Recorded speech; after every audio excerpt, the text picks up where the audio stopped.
Delfi, ¿cómo estás? ¿Cómo están? Bienvenida. Malena, Cristina, gracias. Hola, Buen arranque de semana. Igualmente. Vamos a hablar de las elecciones en Brasil, que están previstas para principios de octubre, pero primero te quiero pedir dos titulares brevemente de lo que está sucediendo en el mundo y dónde tenemos que prestar atención en las próximas horas. Bueno, en el mundo ahora, como siempre, Irán, Estados Unidos. Lo último que sabemos es que Donald Trump volvió a decir que van a entrar en negociaciones con Irán. Otra vez. Otra vez Irán volvió a negarlo, entonces Otra vez. de nuevo es un tira y afloje que bueno, no sabemos cuándo va a terminar, pero bueno, eventualmente van a tener que sentarse a la mesa en algún momento. Y por otro lado tenemos el tema más caliente del momento, que es Ceuta, la crisis de Ceuta. Ajá. Y lo que sabemos es que el número de muertos después de ese cruce migratorio Imponente, enorme, en 24 ¿sí? horas. Que lo han hablado acá en los titulares, llegó a 88, o sea, hay 88 muertos y bueno, Pedro Sánchez está tratando de manejar esa crisis y bueno, la frontera está más hay más militares que nunca ahora en la frontera y bueno, esos son como los dos temas. Muchos de estos del migrantes momento. ya volvieron igual. Exacto, muchos ya volvieron y bueno, también hay un tira y afloje con la Corte Suprema de bueno, cómo devolverlos, entre comillas. Delfi, ¿cuál fue la cifra total de inmigrantes que intentó colarse? Porque se fue actualizando el número, ¿no? En miles y miles de personas y en la medida que iban pasando las horas y seguían intentando cruzar. Sí, unos 15.000 más o menos, o sí, una cosa, fue miles y miles y miles y bueno,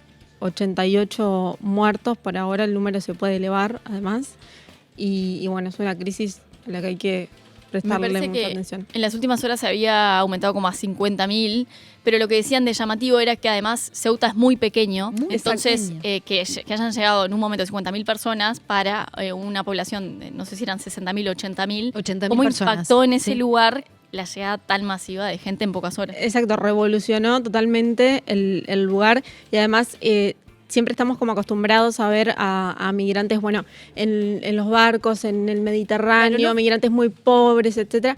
Y en este caso, bueno, eran migrantes que querían realmente salir de Marruecos, pero no era que estaban como en una extrema necesidad. Esa fue la particularidad de esta ola migratoria importante, más allá bueno, del elevado número de migrantes que cruzaron nadando también. Precisamente, ¿y por qué el cruce a nado? ¿No? Una de las hipótesis que se manejaba es qué disparó y qué generó que toda esta gente saliera vía mar para intentar ingresar a Ceuta, que geográficamente, expliquémoslo, es como un extremo, ¿no? Es territorio español en un extremo de África sobre el Mediterráneo, ¿no? Entonces, de alguna manera decían, bueno, si ellos entran por mar, no es posible devolverlos a Marruecos. Exacto, ahí había como un rumor. tema.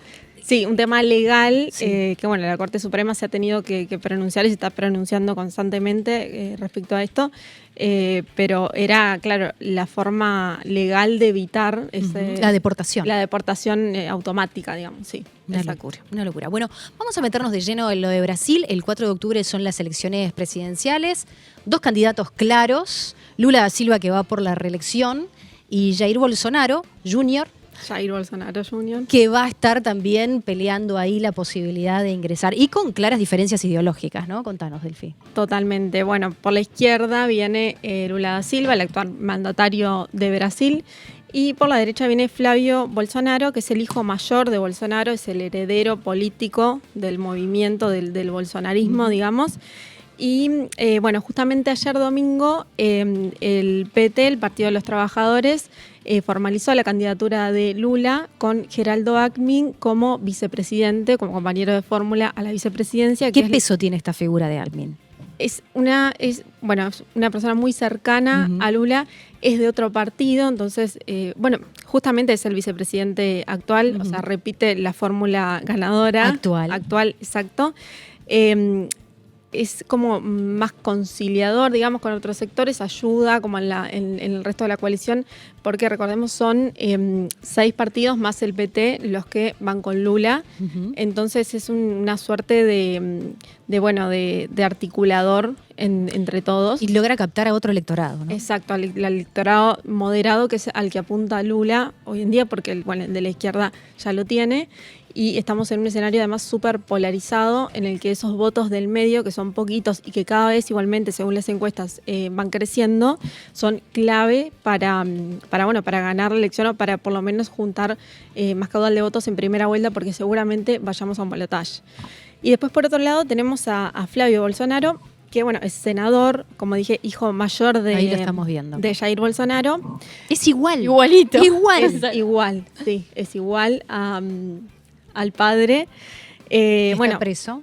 Sí, Jair Bolsonaro, recordemos que está inhabilitado, está preso por 27 años por intento de golpe de Estado, condenado por el juez Alexandre de Moraes, que es un personaje muy importante en la justicia, o sea, es un ministro de la justicia de la Corte Suprema de Brasil, pero viene siendo como una figura un poco política, digamos, porque... De hecho, el otro día cuando estuvo Milei y...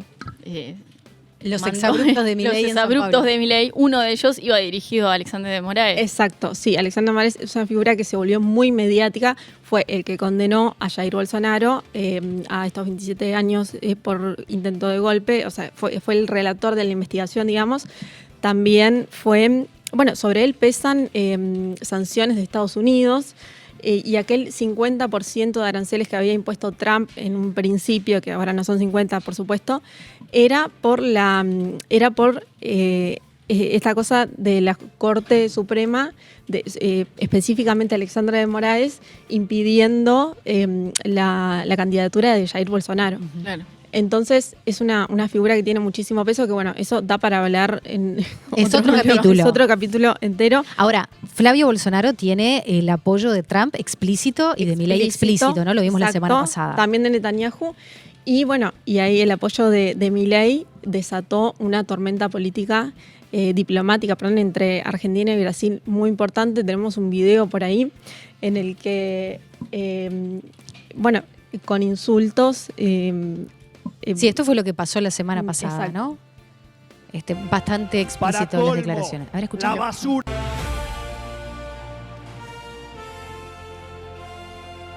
Para colmo, la basura Calva no me permitió visitar a mi amigo injustamente encarcelado, cuando sé que Lula se cansó de recibir dirigentes del exterior cuando estaba preso, entre ellos el nefasto expresidente argentino Alberto Fernández.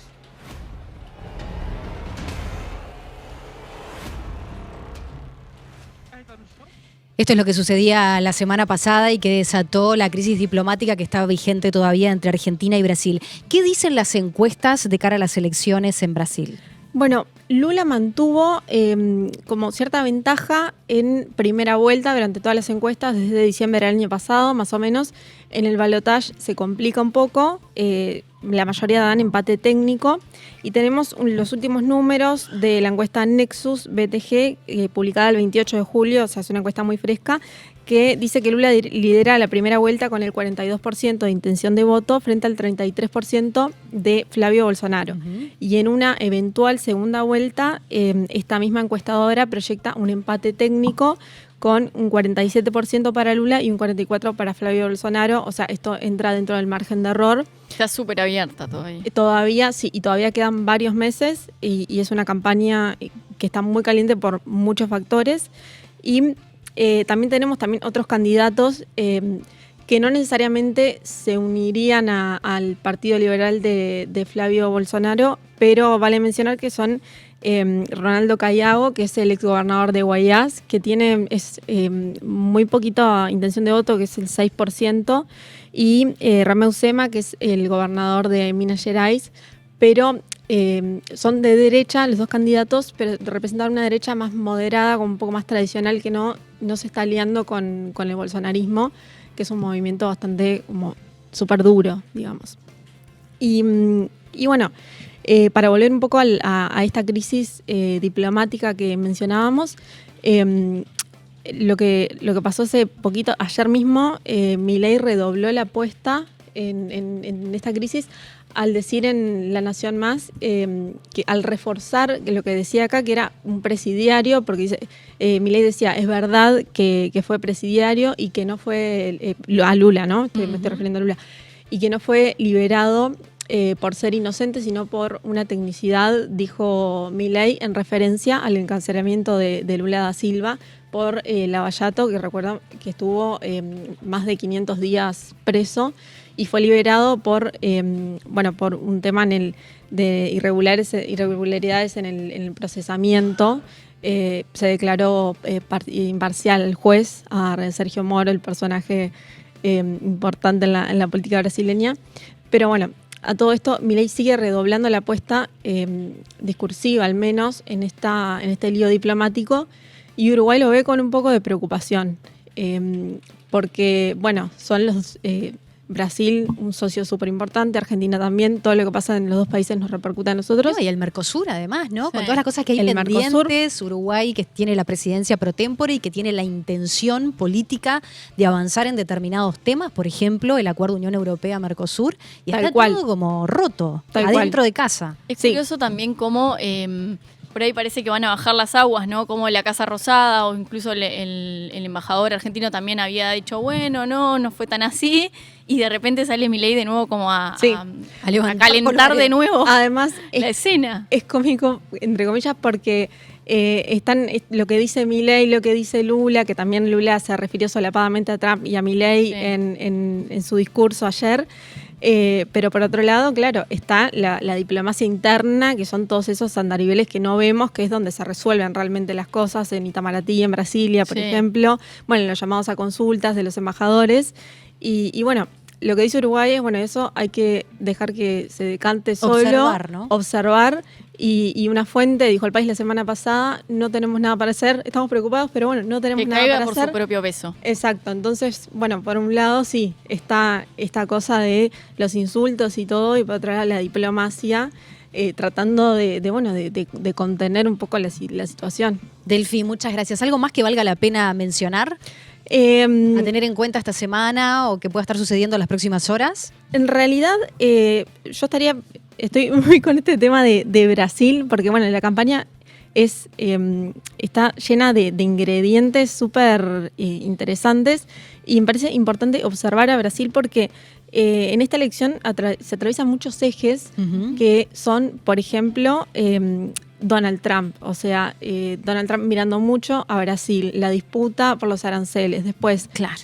Bolsonaro. Hay muchos ingredientes arriba de la mesa que no son Exacto. propios de Brasil Exacto. y que llegan de afuera. Y que son propios también de la región Que nos y impacta directamente. y del panorama internacional. También la inteligencia artificial, por ejemplo, Bolsonaro no puede comunicarse con el exterior, y lo que hizo durante el acto de Flavio Bolsonaro fue crearon como un avatar de Bolsonaro, y él dijo, esto es inteligencia artificial, no soy yo, pero bueno, apoyo a mi hijo. Entonces convergen como todos estos elementos de Donald Trump, inteligencia artificial, la polarización. Entonces es como estamos viendo cómo van a ser quizás las elecciones del futuro también en la región, porque bueno eso. hasta en eso Brasil es pionero, digamos. Delfi, gracias. Bueno, gracias a ustedes. Estamos atentos a cualquier novedad de la escena internacional y te sumás a la mesa. Por supuesto. Gracias, Delfi.